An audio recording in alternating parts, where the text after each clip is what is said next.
많은 사람이 보통 이 세상을 떠나면 되게 선산 같은 데 이렇게 묻었습니다. 그러나 요즘은 땅도 땅이고 너무나 바쁜 시대에 살기 때문에 대부분 요즘은 이제 화장을 합니다. 거의 한 80%에 육박하는 이제 대부분은 이제 화장으로 해서 우리 이런 추모원 같은 곳에 우리 성도들도 많이 이렇게 화장을 해서 뼈를 담아 이렇게 단지를 안치하거나 또는 이렇게 수목장, 요즘은 또 자연장이라 그러죠. 땅 속에 이렇게 넣는 자연장들을 많이 합니다. 이 진도살림조합 추모원에 이렇게 가면 우리 교회 성도들이 적잖게 있어요. 그래 이렇게 가서 보면 아무개 집사님, 아무개 성도님하고 1915년생 그리고 2005년 이렇게 해서 간단하게 그가 어떤 분인지, 언제 태어나서 언제 이 세상을 떠났는지 이렇게 간략하게 기록이 되어 있습니다. 그래서 이분이 80세를 사셨구나. 이분은 꽤 오래 사셨네. 93세를 사셨네. 이렇게 이제 그분들의 삶을 생각해 보게 되어집니다. 저는 외국 같은 데에도 이렇게 많이 이제 매장을 하는데, 외국의 특징이 있다면 이게 묘비를 세우면 그 묘비에 묘비명을 써놓는 경우들이 있어요. 근데 이제 유명한 사람들의 이 묘비명이 아주 재미있습니다. 극작가였던 조지 버나드 쇼라고 하는 사람은 묘비명에 이렇게 써놨어요. 우물쭈물 살다가 내 이럴 줄 알았어. 아브라함 링컨은 묘비명에 국민을 위한, 국민에 의한 정부는 영원할 것이다. 이렇게 써놨고요. 교육가 페스탈로치는 모든 것을 남을 위해 했을 뿐 나 자신을 위해 하지 않았다. 묘비명 속에 그가 어떤 인생을 살았는지 알 수 있습니다. 소설가 모파상은 이런 묘비명을 써놨어요. 나는 모든 것을 갖고자 했지만 결국 아무것도 가지지 못했다. 죽음 앞에 아무것도 가지고 가지 못하는 자신의 인생을 그렇게 묘비명에 표현해 놓았습니다. 한번 왔다가 한번 가는 것이 우리의 인생이죠. 오늘 우리 함께 예배드리는 성도들 가운데에도 계속해서 이렇게 해가 지나가기 전에 이 세상을 떠나 영원한 천국으로 가는 성도들이 있음을 보게 되어집니다. 오늘 본문도 죽음에 대한 이야기와 장사에 대한 이야기를 합니다. 특별히 이 본문은 특별하게도 마지막에 이 장에 세 사람의 죽음과 장사를 언급하고 있어요. 분명한 이유가 있을 거라고 생각을 합니다. 세 사람의 죽음과 장사를 하면서 이 여호수아라고 하는 대단원의 막을 내리고 있어요. 한 사람은 지도자 여호수아이고, 한 사람은 대제사장 엘르아살이고, 또 한 사람은 이미 400여 년 전에 죽었던 요셉입니다. 그래서 저는 오늘 이 세 사람의 죽음과 장사를 다루는 이 본문을 통해 죽음과 관련된 엄숙한 진리를 여러분들과 함께 좀 잠시 나누어 보려고 합니다. 오늘 이 본문을 통해 우리는 땅에서 태어난 모든 인생은 인생의 마지막인 육체적인 죽음을 향해 달려가고 있다라는 사실을 다시 한번 알려주고 있다는 것이죠. 이 땅에 태어난 모든 사람은 그가 왕궁에서 태어났든 또는 길바닥에서 태어났든 또는 그가 존귀한 자이든 비천한 자이든 부자이든 가난한 자이든 권력가이든 평범한 소시민이든 상관없이 모든 인간은 때가 되어지면 죽는다라는 것이죠. 어떤 종교를 가졌느냐도 상관없어요.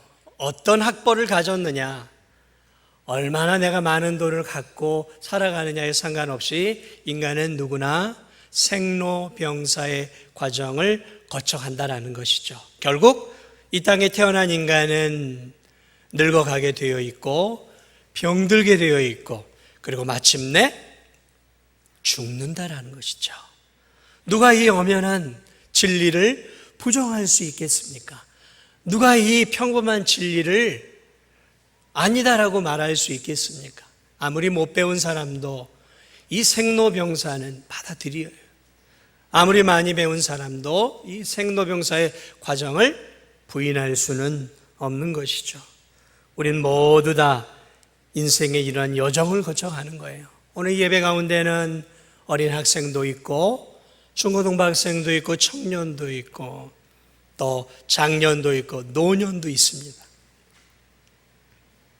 우린 그 과정을 거쳐가는 거예요.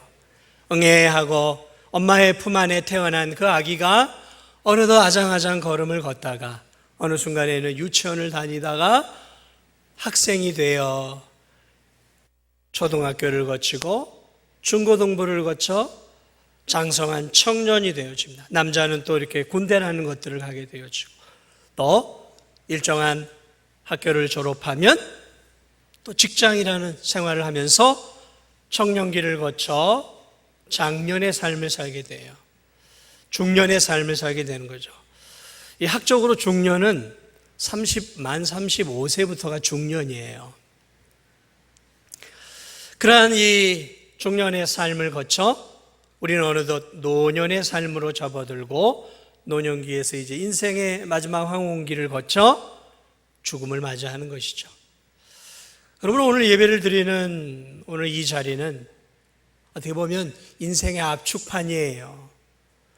우리 이 교회 안에 요 아래에서 예배드리는 어린 아기로부터 시작해서 중고등부 또 유초등부 청년들 그리고 장년과 노년들이 이렇게 함께 예배드리는, 그래서 교회는 인생의 압축판이에요. 인생이 어떻게 흘러갈 것인지를 한눈에 볼 수 있어요. 한눈에. 그리고 이 안에서 때가 되어 이 세상을 떠나 이제 죽음을 맞이하는 성도들이 나오고 또 응애하고 이 교회 안에서 새로운 생명이 출생하면서 점차적으로 이렇게 인생이 흘러가는 것들을 우리가 한눈에 볼 수 있는 굉장히 압축된 곳이 바로 교회인 것이죠.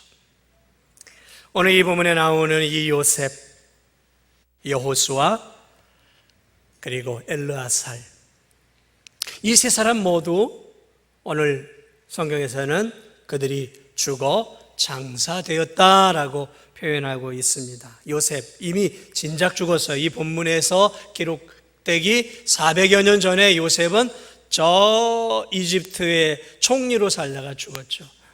여러분, 그 얼마나 파란만장한 인생을 살았습니까? 17살까지 색동옷을 입고 아버지의 사랑을 독차지했던 그 아들이 형들의 시기와 질투로 저 이집트의 노예로 형들의 배신에 의해 팔려가면서 노예로 시작되어 13년이라고 하는 길고 긴 터널과 같은 고난의 시기를 거쳐요. 그의 인생은 계속되는 배신이었어요. 처음엔 형들의 배신, 그리고 충성을 다했던 보디발의 아내 여주인의 배신, 그리고 감옥으로 들어가서 또 섬겼던 신하의, 바로의 신하의 배신, 무관심을 통해 그는 말할 수 없는 고난의 시기를 거치고 하나님 은혜로 총리가 되어서 110세까지 이집트의 총리의 삶을 살아가는 파란만장한 삶을 살았어요. 그러나 그도 결국은 죽었어요. 오늘 본문에 나오는 여호수아, 우리가 주일날 여호수아를 쭉 해왔습니다. 그도 얼마나 파란만장한 삶인지 몰라요. 이 엘르아살과 같은 생의 궤적을 가지고 있단 말이죠. 엘르아살과 이 본문에 나오는 여호수아는 저 이집트에서 태어난 종살이에 있어요. 마치 일제 36년 종살이 가운데서 아마 태어나신 분들이 오늘 예배 자리에 연세가 오래되신 분들은 계실 거예요. 45년의 광복을 맞이했으니까 고전에 태어나신 분들은 일제 종살이로 태어났어요. 여호수아와 엘르아살이 종으로 태어났어요. 이집트의 종으로. 그렇게 살다 하나님의 은혜로 출애굽을 하면서 광야 40년 동안 살아갔어요. 엘르아살은 제사장의 삶을 살았고 여호수아는 모세 비서 실장쯤 되겠죠?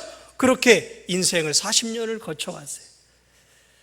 그리고 광야를 바로 건너가 이제 이스라엘 들어가기 바로 전에 여호수아는 모세를 이어서 이스라엘의 지도자가 되어지고, 엘르아살은 이제 아버지 아론을 이어서 대제사장이 되어서, 이 둘이 하나는 영적인 지도자로 하나는 민족의 지도자가 되어서 이스라엘 백성들을 이끌고 가나안 땅으로 들어가서 치열한 정복사를 함께 7년 이상을 감당하면서 이스라엘 땅을 정복하고 그곳에 이제 땅을 분배하고 나라를 세워가는 그러한 이스라엘 건국의 영웅들이에요. 오늘날 말하면 이스라엘 건국의 영웅, 마치 건국의 영웅, 우리 과거에 이승만 대통령과 같은 건국의 영웅이란 말이죠.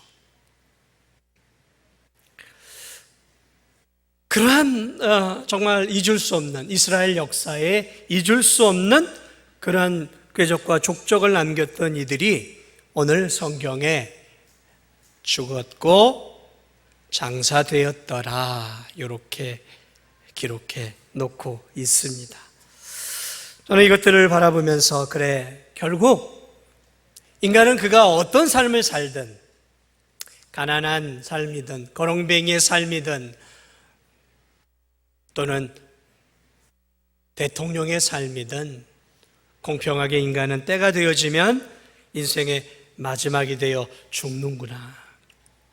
바울도 그의 인생의 마지막에 디모데 후서를 쓰면서 그가 이렇게 표현합니다. 디모데에게, 내가 나의 달려갈 길을 마치고, 그렇게 고백을 해요.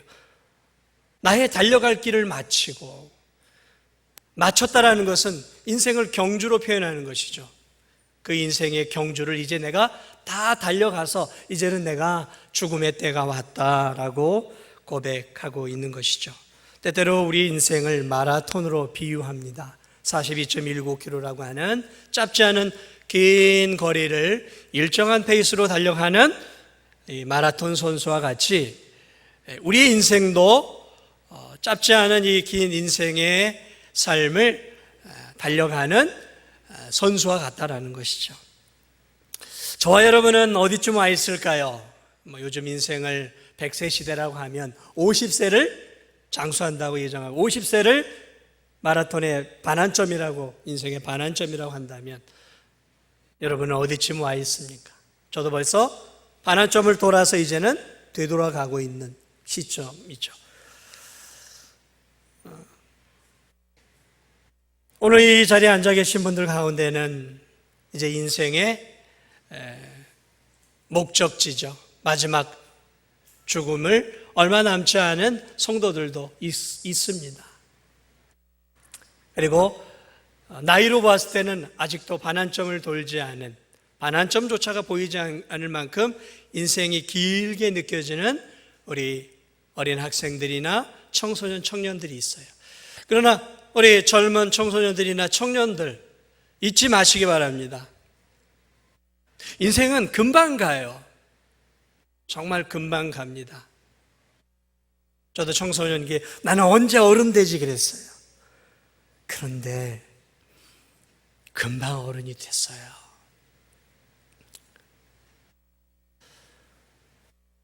청년들, 인생이 멀게 느껴지죠. 그러나 여러분, 금방 장년이 되어집니다. 그리고 금방 노년이 되어져요. 아닌 것 같아요? 그러면 우리 교회 연세가 드신 분들에게 물어보세요. 인생이 얼마나 빨리 갔어요? 한번 물어보세요. 그러면 한결같이 말할 거예요. 너무 금방 갔단다. 금방 갔단다. 그러므로 사랑하는 여러분, 죽음을 멀리 생각하는 것만큼 어리석은 삶이 없어요. 나는 아직 죽음에서 멀어. 사랑하는 여러분, 나이에 따라 죽는 거 아니에요. 저는 어린아이가 죽는 것도 봤고, 청소년이 죽는 것도 봤고, 청년이 죽는 것도 봤어요, 교회 안에서. 물론 장년과 노년에 죽는 분들이야 부지기수로 봤지만, 마지막을 바라보고 살아가는 인생이 지혜로운 인생입니다. 육체의 죽음, 다시 말하면 내 인생의 죽음을, 육체의 죽음을 바라보고 그것을 바라볼 때 비로소 우리가 인생을 허망하고 허투루 사용하지 않는 거예요. 멀리 있다라고만 생각을 하니까 인생을 자꾸 낭비해요. 특별히 젊은 시절을 살아가는 사람들은 이 말을 유의해야 돼요. 시간을 너무 낭비하지 마세요. 인터넷에, 핸드폰에, 의미 없는 곳에 시간을 너무 낭비하세요. 시간을 너무 낭비하기에는 우리의 인생이 그렇게 길지 않다라는 것이죠. 짧다라는 거예요. 17세의 그 사랑받던 그 소년 요셉도 110세가 되어서 죽었지만 죽었어요. 오늘 여호수아도 보니까 110세네요. 110세에 결국 죽었고요. 오늘 이 대제사장 엘르아살도 죽었습니다. 성경을 보면 출생만을 언급하지 않아요. 늘 죽음도 언급을 해요. 성경의 위대함이 여기 있어요. 성경은 언제나 위대한 신앙인들의 죽음을 언급해요. 모세도 죽었고 다윗 왕도 죽었고 그리고 베드로도 죽었고 위대한 사도 바울도 죽었다라는 것이죠. 전도서 3장을 보면 천하만사에 다 때가 있나니 날 때가 있고 죽을 때가 있으며, 저 부활의 동산에 시간이 되면 한번 가보세요. 저도 올해 가기 전에 한번 가봐야 되겠어요. 그곳엔 우리와 함께 이 교회에서 신앙생활을 했던 우리 믿음의 선배들이 많이 묻혀 있는 곳이에요. 그곳을 가서 보고 나도 이렇게 되겠구나, 그런 마음을 가질 때 우리가 남은 인생을 어떻게 보내야 될지 다짐하게 되어지는 것이죠. 지혜로운 자는, 전도서에 보면 지혜로운 자는 잔치집에 가는 사람이 아니에요. 지혜로운 사람은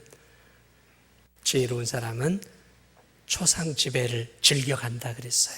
왜냐하면 초상집에 가야 인생이 무엇인지를 알 수 있다는 거예요. 인생이란 이렇게 허무하게 죽는 것으로 끝나는 인생이구나, 육체가. 죽음을 늘 생각하고 그것들을 바라보면서 얼마 남지 않은 인생이라는 것들을 깨달은 사람들이야말로 인생을 허투루 보내지 않는다는 사실을 기억하고, 내 날수가 얼마나 남았는지 알 수 없지만 하나님 우리에게 시편 기자처럼 내 인생의 날수를 계수할 수 있는 은혜를 주셔서, 하나님 내게 주어진 시간을 낭비하지 않고 보낼 수 있는 은혜를 주옵소서. 이렇게 살 수 있는 우리 성도들이 되시기를 주님의 이름으로 축복을 드립니다. 자, 오늘 이 본문에 나오는 세 사람들, 이 세 사람의 공통점이 있어요. 그것이 무엇이었냐면, 이들은 자신이 죽음을 맞이한다라는 이 평범한 진리를 잘 알았던 사람이었던 것이 틀림이 없습니다. 왜냐하면 오늘 이 세 사람은 그들의 짧은 인생 속에서 하나님께서 그들에게 주신 귀한 사명을 충실하게 감당했던 사람들이에요. 인생을 자기 자신을 위해서 먹고 마시고 일하고 돈 벌고 집 짓고 부귀영화를 누리면서 사는 것에 인생의 목적을 두었던 사람들이 아니라, 이들은 모두 하나님을 믿었고, 그리고 하나님이 자신에게 주신 그 귀한 소중한 인생을 낭비하지 않고 하나님이 맡겨주신 그 사명을 힘을 다해 감당했던 사람들이라는 거예요. 오늘 본문을 보니까 29절을 보세요. 거기에 이렇게 표현하고 있어요. 이것은 묘비명은 아니지만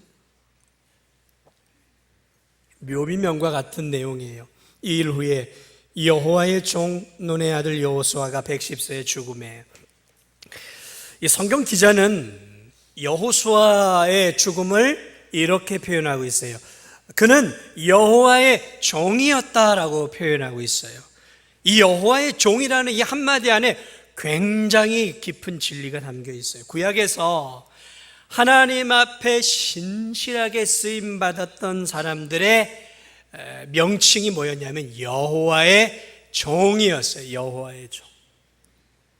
그러므로 이 성경 기자는 여호수아를 떠나보내면서 뭐라고 표현해요? 그는 여호와의 종이었다라고 표현합니다. 여호와를 위해 살았다라는 거예요. 하나님을 위해, 그의 인생을 하나님을 위해 드린 하나님의 사람이었다라고 표현하고 있단 말이죠. 영광스러운 묘비명이라는 거예요. 영광스러운 묘비명. 그의 후세대가 그 여호수아를 떠나보내면서 그는 위대한 하나님의 종이었다라고 표현. 그는 하나님의 나라와 의를 위해 산 사람이었습니다라고 표현하고 있다라는 것이죠. 여호수아를 시작하면서 모세의 뒤를 이어서 하나님이 여호수아를 세웠어요. 그가 발발을 떨었어요. 내가 모세처럼 어떻게 이 이스라엘 백성들을 감당할 수 있겠습니까? 라고 그가 떨었을 때 여호수아 1장 2절에서 하나님이 이렇게 말합니다. 내 종 모세가 죽었으니 하면서 여호수아를 세우면서 강하고 담대하라라고 이야기를 하는데, 그때 뭐라고 표현하냐면 내 종 모세가 죽었으니 라고 표현을 해요. 하나님이 죽은 모세를 향해 뭐라고 표현하냐면 내 종 모세라고 표현해요. 그래서 구약시대에 가장 영광스러운 호칭은 하나님의 종이었어요. 다시 말하면 오늘 말하면 하나님의 일꾼이라고 할 수 있겠죠. 그러므로 이 말 한마디 속에 그가 110세 가운데 삶을 살아가면서 어떤 인생을 살았는지를 이 짧은 단어 안에서 함축적으로 우리에게 표현해 주고 있다는 것이죠. 여러분, 여러분의 인생을 마무리하면서 여러분의 묘비명에 뭐라고 쓰시겠습니까? 그저 먹다 살다 죽다 이렇게 쓰시렵니까? 어떻게 하시겠어요? 아니 나는 묘비명 안 쓰더라도 사랑하는 성도들이 이 세상을 떠난 여러분들을 추억하면서 우리 장로님은 이런 분이었어, 우리 권사님은 이런 분이었어, 우리 안수 집사님은 이런 분이라고 딱 한마디로 추억할 수 있는 단어가 무엇일까요?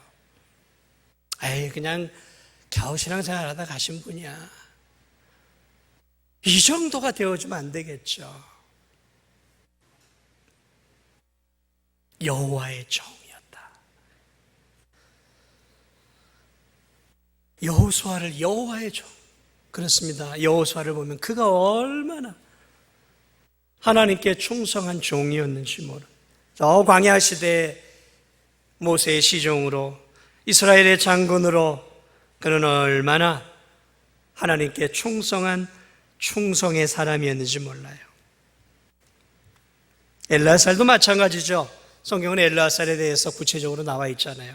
그는 모세의 아들로 제사장이 되었고, 그리고 아버지가 죽은 뒤로는 대제사장이 되었습니다. 우리는 광야에서 이스라엘 백성들이 요단을 건널 때 법궤가 요단강을 앞서가요. 그리고 그 앞에 대제사장인 엘르아살이 앞서갔음을 알 수 있습니다. 그는 여호수아와 함께 실질적으로 이스라엘 백성들을 이끌었던 영적인 지도자였어요. 여호수아는 전쟁의 전면에서 이스라엘을 지휘했던 지도자였다면 엘르아살은 이스라엘 백성들이 하나님을 잘 섬길 수 있도록 바르게 세웠던 영적 지도자였다는 것이죠. 충성스러운 하나님의 일꾼들이었다는 거죠. 본문에 또 한 사람이 나오죠. 요셉이라는 사람. 이미 400년 전에 죽었던 이 요셉. 그는 400년 전에 이집트에서 죽었고, 그곳에서 그는 이집트로 가게 되어지죠. 여러분도 아시겠지만 그는 어떤 고통과 고난의 세월을 겪었는지 잘 알고 있습니다. 그의 인생은 배신과 또 고통과 고난의 시간들을 가졌어요. 그런데 요셉의 일생을 살펴보면 절망할 만도 한데 그의 일생 가운데 절망이라는 단어가 안 나와요. 하나님을 원망하는 단어가 나오지 않고 부정적이고 또 우울하고 또 인생에 대해 비관적인 단어는 단 한마디도 나와 있지 않아요. 그의 삶의 특징이 있었다면 그는 언제나 긍정적인 삶이었다는 것을 알 수 있어요. 그는 언제나 자신의 주어진 상황 속에서 왜 내 삶은 이렇게 지질이 궁상맞은 삶이 될 수밖에 없는가? 왜 나는 하나님을 믿음에도 불구하고 내 삶은 이렇게 갈수록 밑바닥 인생으로 떨어져야 하는가? 왜 하나님은 나에게만 이러한 시련과 고난을 주시는가라고 원망하지 않았다는 거죠. 그의 삶의 궤적을 추적해 보면 그는 언제나 바닥으로 떨어지면 떨어질수록 더 충실하게 그곳에서 일했던 사람이 최선을 다했어요. 최선을. 저 보디발의 집에 가서도 날마다 술 마시고 한숨 쉬면서 고향을 생각하고 형들에 대해 원망하고 분노를 쌓아가는 인생이 아니라 그곳에서 충성스럽게 일을 함으로 시위대장 보디발의 인정을 받아 종이지만 그 거대한 보디발 집안의 모든 것을 관장하는 최고의 집사가 돼요. 최고의 집사가 돼요.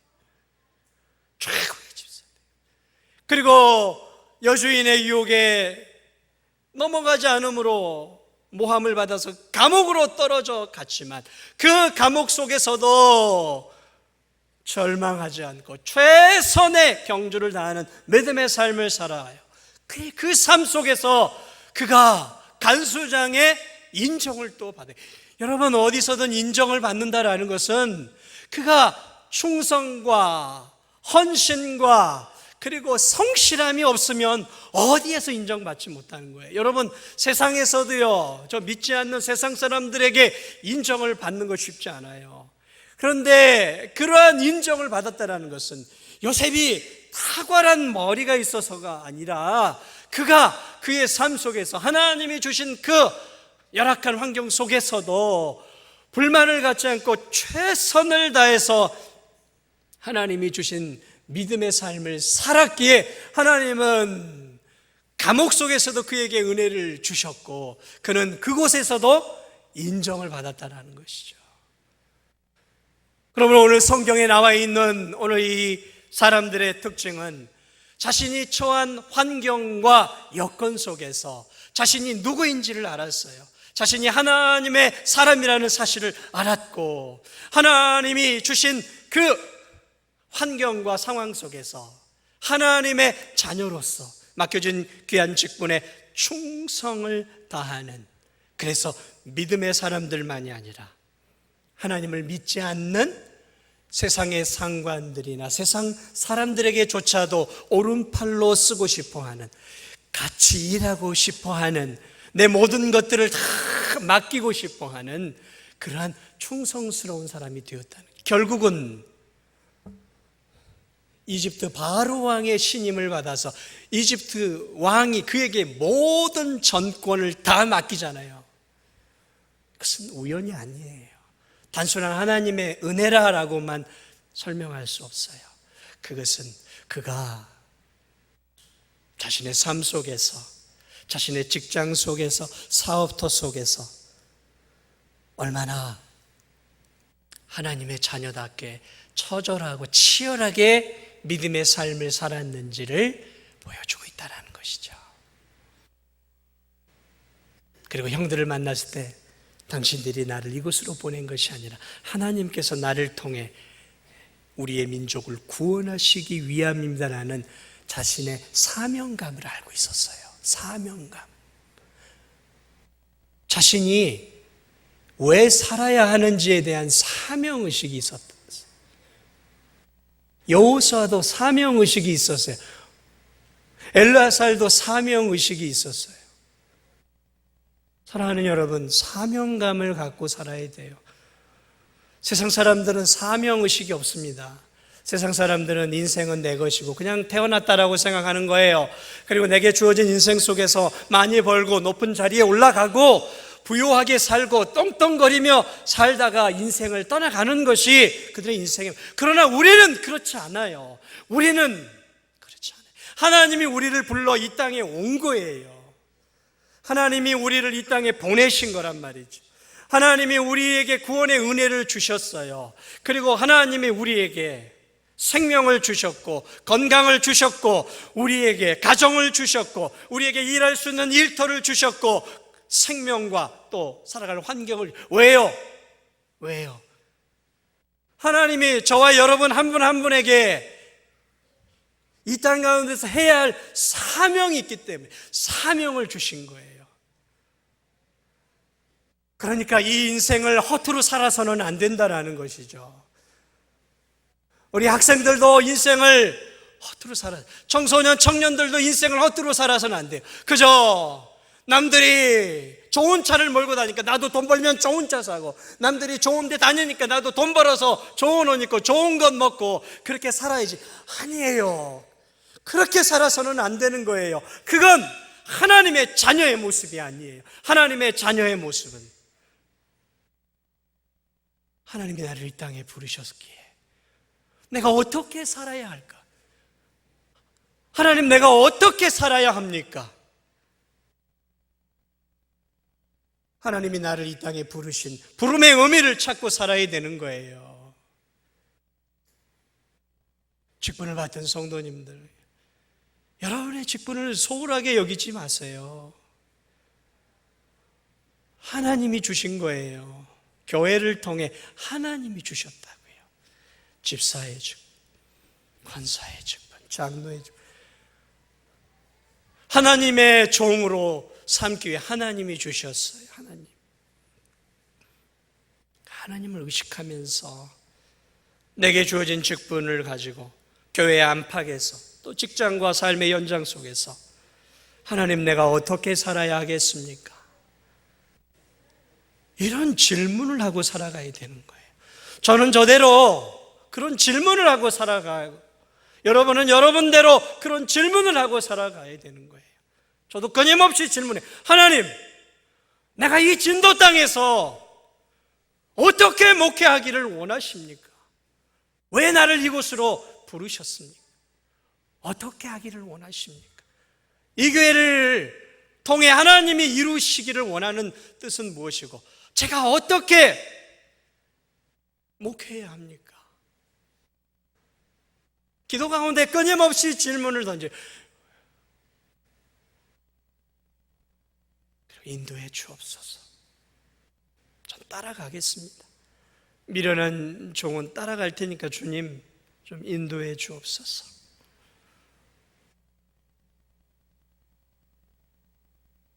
그냥 되는 대로 살지 마세요. 그저 아침이니까 또 일어나고 점심이니까 또 밥 먹고 그냥 내게 주어진 일이니까, 아니요, 그렇게 살지 마세요. 그렇게 살기에 우리의 시간들은 너무 귀한 시간들이에요. 근데 우리는, 저도 마찬가지고, 그런 것들을 망각하고 시간을 낭비하며 살아갈 때가 많이 있습니다. 불현듯 이렇게 시간들이 흘러서 중년이 되어지고 노년이 되어지는데도 하나님이 주신 시간들, 또 하나님 내게 주신 물질을, 하나님이 내게 주신 재능을 나 자신만을 위해 사용하지 마세요. 나 자신만 사용하라고 하나님이 우리에게 생명과 건강과 시간과 물질과 재능을 주신 거 아니에요. 나는 너를 통해 내 나라를 세워가기 원한다는 거죠. 그것이 하나님이 우리에게 주신 뜻임을 기억하면서 오늘 이 세 사람이 충성스럽게 주님을 위해 살았던 것처럼 저와 여러분이 하나님 앞에 서기 전까지 충성스럽게 살아가시기를 주님의 이름으로 축복을 드립니다. 마지막으로 하나만 더 말씀을 드립니다. 여러분, 이 땅의 육신의 죽음이 끝이라면 얼마나 허무한 인생이겠습니까? 그런데 여러분, 놀랍게도 이 세 사람은 이 땅이 인생의 전부가 아닌 것을 알았어요. 이 세 사람은 하나님이 주실 죽음 너머의 영적인 가나안을 바라보았던 사람이었다라는 것이죠. 이들은 모두 가나안 땅에 묻혔어요. 놀랍게도 요셉의 시신도 400년 전에 죽었지만 지금 가나안 땅에 묻혔어요. 왠지 아세요?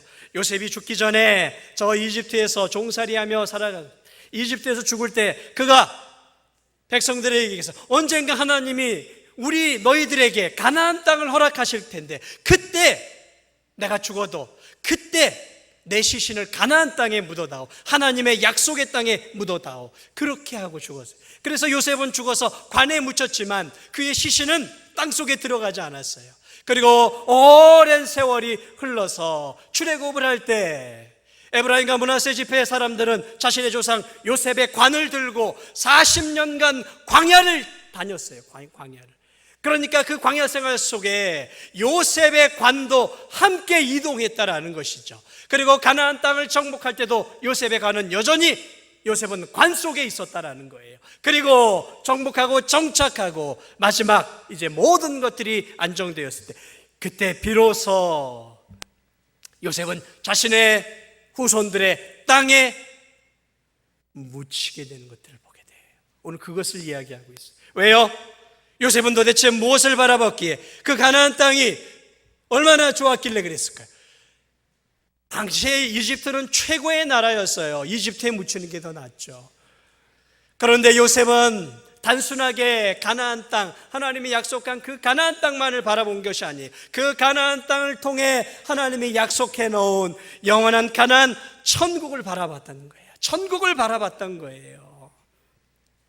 그 천국을 바라봤기에 그는 하나님의 자녀로서 약속의 땅인 가나안에 묻히기를 원했던 것이고, 오늘 여기서 여호수아와 엘르아살도 하나님의 이 약속의 땅에 묻혔다는 것이죠. 그것은 무엇을 말하고 있습니까? 하나님이 약속해 놓은 이 가나안 땅이 상징하는 영원한 천국, 이들은 그 천국을 소망하고 바라봤던 사람들이에요. 히브리서 11장에는 믿음의 사람들이 쭉 열거가 되는데 16절을 보면 이렇게 얘기해요. 구약의 위대한 믿음의 사람들을 언급하며 그들이 이제는 더 나은 본향을 사모하니 곧 하늘에 있는 것이라. 뭐라고요? 그들이 이제는 더 나은 본향을 사모하니 곧 하늘에 있는 것이라. 하나님 나라를 바라보았다는 거예요. 그러니까 이 땅에 살고 자신들이 육체가 죽는 것을 알았다라는. 그러나 그 죽음이 끝이 아니라 하나님을 믿는 자들은 그 죽음 넘어 육신을 벗고 영원한 하나님의 나라에 들어가게 된다라는 사실을 바라보며 이 땅에서 그 천국을 소망하며 믿음의 경주를 달렸다라는 것이죠. 예수께서 제자들에게 떠나시면서 이렇게 얘기했어요. 내가 너희를 위하여 처소를 예비하러 가노니 내가 처소를 예비하면 다시 오리라. 그 처소는 우리에게 약속해 놓은 천국을 말하고 있는 것입니다. 말씀을 마무리합니다. 죽음은 슬픈 일입니다. 늙어가고 병들어가고 약해져가고 내가 죽음을 향해 가고 있다는 것은 한편으론 서글픈 일이죠. 건강을 잃어가는 것은 서글픈 일이죠. 사랑하는 가족과 교회를 떠나가는 것은 서글픈 일입니다. 그러나 잊지 마십시오. 그럼에도 불구하고 한 번 죽는 것은 사람에게 정해진 것입니다. 여러분, 죽음이 두려우십니까? 두려워하지 마세요. 죽음을 통과해야 우리는 죽음 넘어 영원한 하나님의 나라에 갈 수 있는 것입니다. 그러나 여러분, 아무나 천국 가는 것은 아니에요. 죽는다고 다 천국 가는 것이 아니라 이 땅에서 어떻게 살았느냐에 영원한 천국이 달려있는 것입니다. 오늘 이 세 사람은 창조주 하나님을 믿었고 구원주 하나님을 믿었고 이들은 오실 메시아를 바라보았던 믿음의 사람들이었어요. 그리고 이 땅에서 영원한 하나님 나라를 바라보며 충성을 다했던 사람들입니다. 그렇습니다. 우리도 이렇게 살아야 돼요. 이 땅에서 영원한 하나님 나라를 바라보고 하나님께서 우리의 구원을 위해 보내어 주신 하나님의 아들 예수 그리스도를 구주로 꼭 믿고 하나님이 내게 주신 짧은 인생 낭비하지 마세요.